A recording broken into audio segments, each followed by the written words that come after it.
చేసిన అందరికీ ఆహ్వానం అండి. అలాగే నన్ను ఇక్కడికి పిలిచినందుకు థ్యాంక్ యూ చెప్తున్నాను మీకు.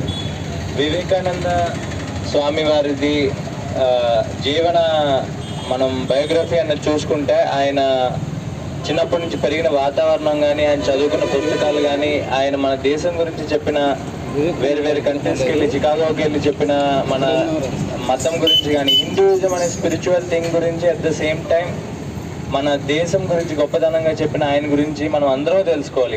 ఇక్కడ మీరు ఎవరైతే సేవా సంఘంలో పెద్దలు అయితే ఎవరైతే ఉన్నారో ఒక్కసారి వివేకానంద స్వామి వారి జీవితాన్ని మీరు తెలుసుకొని మీ పిల్లలకి మీరు చెప్పండి. దాని ద్వారా మీ పిల్లలు కూడా సమాజానికి ఉపయోగపడతారు.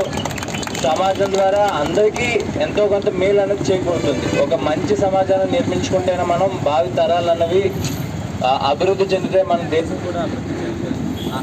అటు తిరిగి ఇటు తిరిగి మొత్తానికి మనకి కావాల్సింది ఒకటే, మనం బాగుండాలి, మన ఫ్యామిలీ బాగుండాలి, మన సమాజము బాగుండాలి, దాంతో మన దేశం కూడా బాగుండాలి అని ఫస్టే నమ్మి ఒక స్పిరిచువల్ థాట్లోంచి యువకులందరినీ ఒక థాట్ మీద నడిపిస్తూ మన ఫ్రీడమ్ ఫైటింగ్లో కూడా ఎంతో కృషి చేసిన వ్యక్తి ప్రప్రథమంగా వివేకానంద స్వామి వారు ఉన్నారు.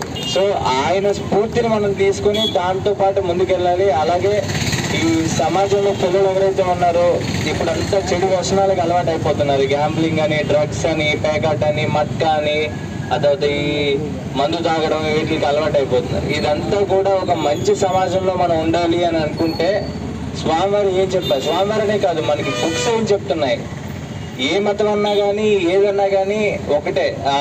వివేకానంద స్వామివారు అంటారు అన్ని ఇండియాలో ఉన్న గొప్పతనం అదే అంటారు. చాలా మతాలు ఉన్నా కానీ అన్ని మతాలు ఒక దారికి, ఒక గమ్యానికి చేరుకోవాలంటే ఇవన్నీ వేరు వేరు దారులనే చెప్తారు తప్ప ఏ దారి కరెక్ట్ అని చెప్పి ఎప్పుడు చెప్పలేదు ఆయన. హిందూ ధర్మం ఒక దారి, ముస్లిమ్స్ది ఒక దారి, క్రిస్టియన్స్ది ఒక దారి, జొరాస్ట్రియన్స్ది ఒక దారి, పార్సీస్ది ఒక దారి, అట్లా అందరిది ఒకే దారైనా గమ్యం మాత్రం ఒకటే. ఆ ఒక్క గమ్యాన్ని మనం చేరుకొని ఇదంతా మన కేవలం ఇండియాలోనే ఇది సాధ్యమవుతుంది. ఇన్ని మతాలు ఉన్నా కానీ సామరస్యంగా ఉండడం అన్నది. సో ఆ స్ఫూర్తిని మనం తీసుకోవాలి. పిల్లలకి మంచి అలవాట్లు చెప్పడము, అట్లనే ఇక్కడ ఉన్న చెడు వ్యసనాలు ఏదైతే మనం దూరం పెట్టడము. ఒక పౌరుడిగా మన ఫస్ట్ ఏంటంటే కర్తవ్యం, ఇలాంటివి ఏమైనా జరుగుతున్నాయంటే మీ దగ్గరలో ఉన్న పోలీసులకు మీరు ఇన్ఫర్మేషన్ ఇవ్వాలి. ఇలా జరుగుతున్నాయంటే మనం అందరం కూడా ఒక బాధ్యత గల పౌరులు మాత్రం అని గుర్తుపెట్టుకోండి.